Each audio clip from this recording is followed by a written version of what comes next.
accountability for the extreme and egregious lies. Now, as a country with a First Amendment, we tolerate lies. We do.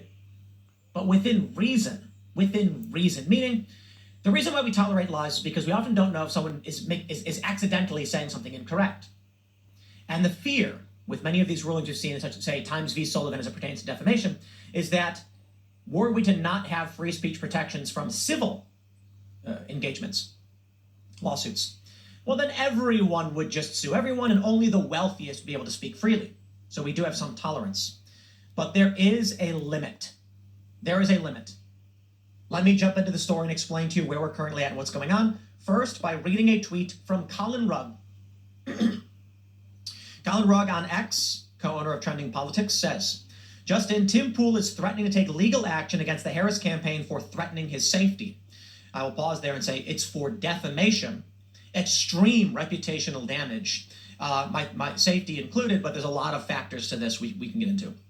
The incident came after Kamala HQ, the Harris's campaign X account, which is notorious for sharing misinformation, shared yet another blatant lie, saying, quote, Trump operatives say their Project 2025 plan is to give Trump total unchecked legal power so they can jail and execute those who don't support Trump if he wins. The Post read, Pool is not a Trump operative, has nothing to do with Project 2025, and has never said anything about executing those who don't support Trump. Quote, Kamala Harris is personally trying to get me and Laura Loomer murdered with an egregious lie. I will not stand for this outright fabrication. I've engaged legal counsel. We're preparing to take action. More to come. So here's the tweet that I posted stating just this. I have this, let me see, I can pull the story up from Raw Story. Trump allies claim Kamala Harris is personally trying to get them murdered. Kamala Harris oversees her campaign. She is in charge. I don't think it makes any sense to argue there is anyone else that is overseeing what her campaign is. That would be silly. She is in charge. The buck stops with her. Now, the tweet in question here goes on to say that they have since scrubbed this video from YouTube. They. Operatives, plural. Okay.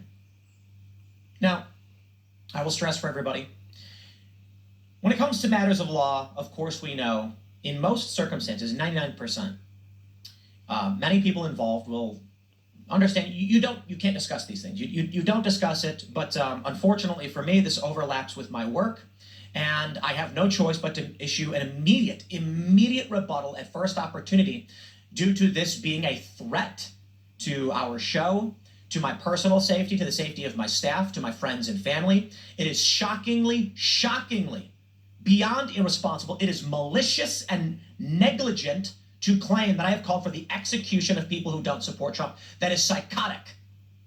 Not only have I challenged the death penalty on hundreds of my show at every opportunity I have, to claim that I would call for political executions is just so shockingly egregious. To accuse me of criminal and extremist ideology and actions is just absolutely insane and cannot be tolerated. Cannot be tolerated in the least bit.